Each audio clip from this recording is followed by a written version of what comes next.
Picture this. You wake up tomorrow with no memory of who you are. You don't remember your name, your family, your achievements, your failures, or even your favorite food. The face in the mirror is a stranger. Your phone is filled with contacts you don't recognize. Your home feels foreign. The question isn't whether this scenario terrifies you. It's what it reveals about the very foundation of who you think you are. Are you simply the sum of your memories? Or is there something deeper, something more essential that defines the core of your being? Today, we're diving into one of the most profound questions humanity has ever grappled with. Who are you without your memories?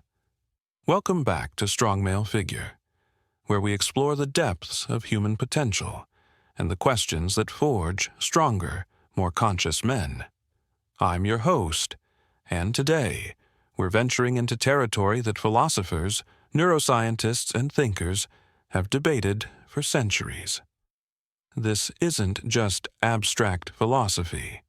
Understanding the relationship between memory and identity has practical implications for how you live, how you grow, and how you define success and fulfillment in your life.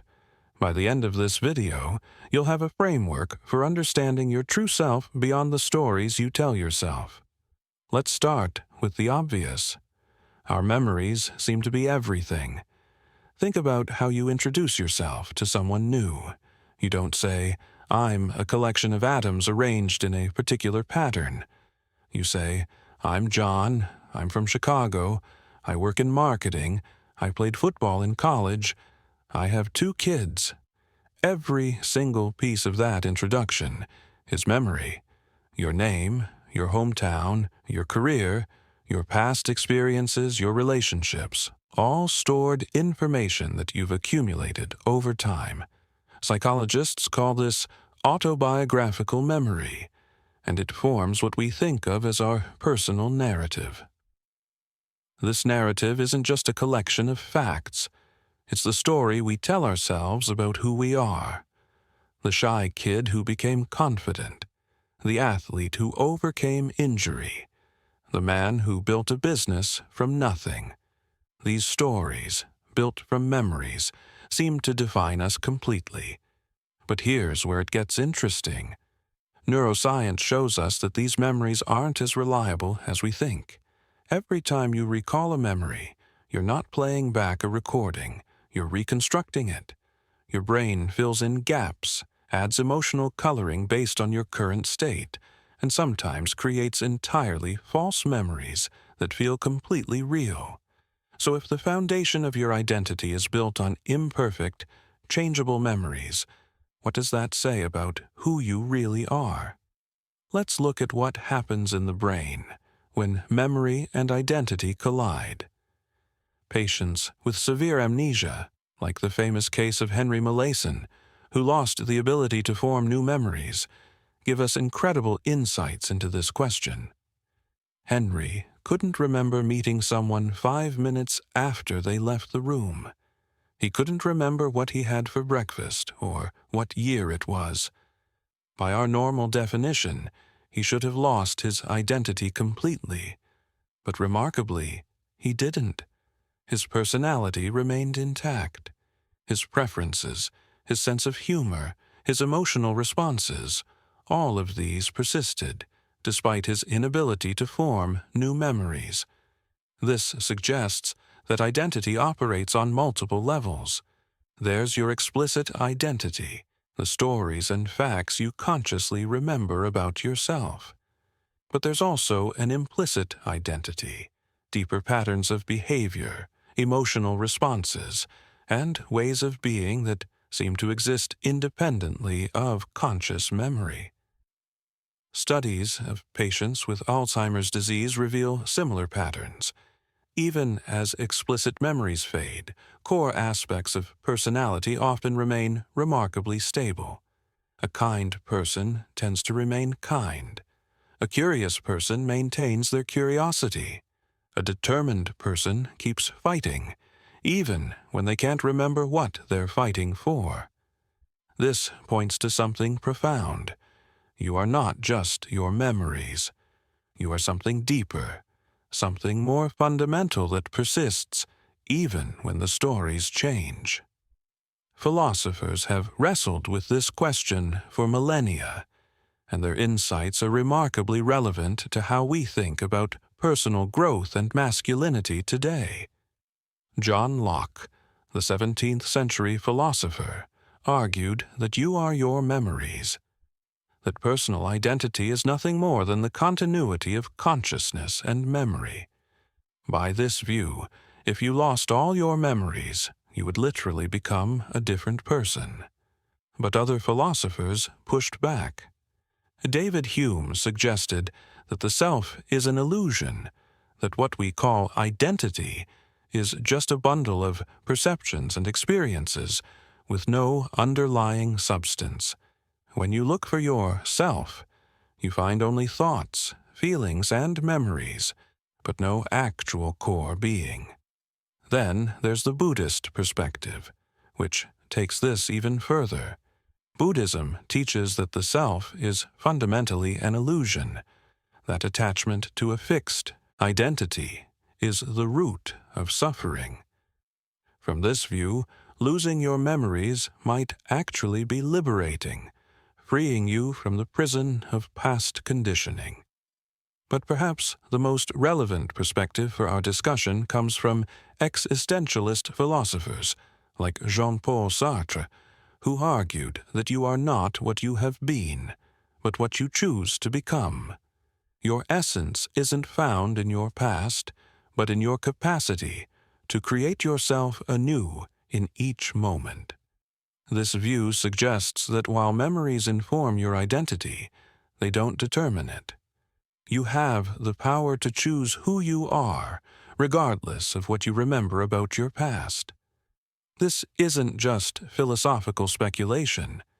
It has profound implications for how you live your life. If you're not just your memories, then you're not trapped by your past. The failures, the mistakes, the limiting beliefs you've carried, these are part of your story, but they don't define your potential.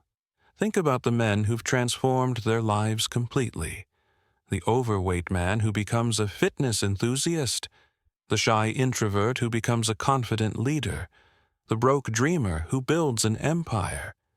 These transformations aren't about changing memories. They're about choosing to become someone new while honoring the lessons of the past.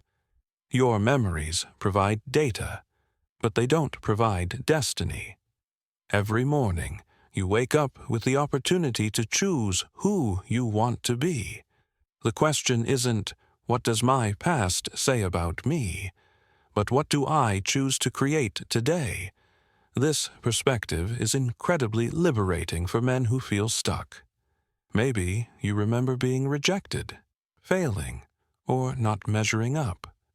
Those memories are real, but they're not verdicts on your worth or potential. They're simply information you can use to make better choices moving forward. The strongest men understand this instinctively. They don't deny their past, but they don't let it define their future. They use their memories as fuel for growth, not as chains that hold them back. So what remains when memories fade? What is the irreducible core of who you are? Based on both scientific research and philosophical inquiry, it seems that your core self consists of several key elements. First, your values, the principles that guide your decisions and define what matters to you. These often persist even when specific memories fade. A man who values integrity will tend to act with integrity regardless of what he remembers about his past. Second, your capacity for growth and choice. At your core, you are a being capable of learning, adapting, and choosing your responses to life. This capacity exists independently of any particular memory or experience. Third, your relational nature. Humans are fundamentally social beings.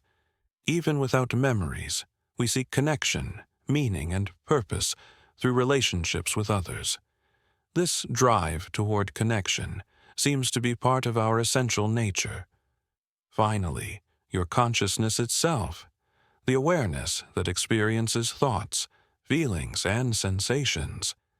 This witnessing awareness is perhaps the most fundamental aspect of who you are. It's the you that observes your thoughts and memories, rather than being identical with them. For men seeking to embody strength and leadership, this understanding is crucial. Too many men are held back by their memories of past failures, rejections, or limitations. They carry these experiences like chains, allowing their past to dictate their future. But true strength comes from understanding that you are not your history. You are the author of your story, not just its narrator. Every day, you have the opportunity to write a new chapter based on who you choose to become. This doesn't mean ignoring your past or pretending your experiences don't matter. It means understanding that your experiences are raw material, not finished products. They provide wisdom, not verdicts. The strongest men I know have all faced significant challenges.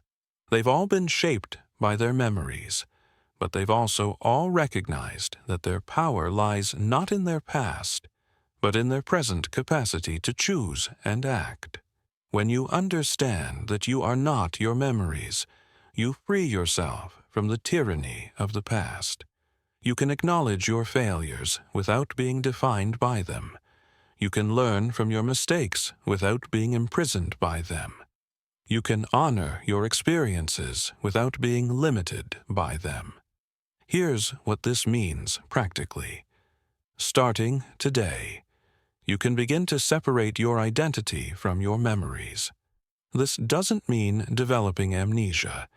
It means recognizing that your past informs you, but doesn't confine you. When you catch yourself thinking, "I'm not good at this," or "I always fail at that," recognize that these are stories based on memory, not facts about your essential nature. Your past performance is not an indicator of your future potential. Instead, start asking different questions. What do I want to create? Who do I want to become?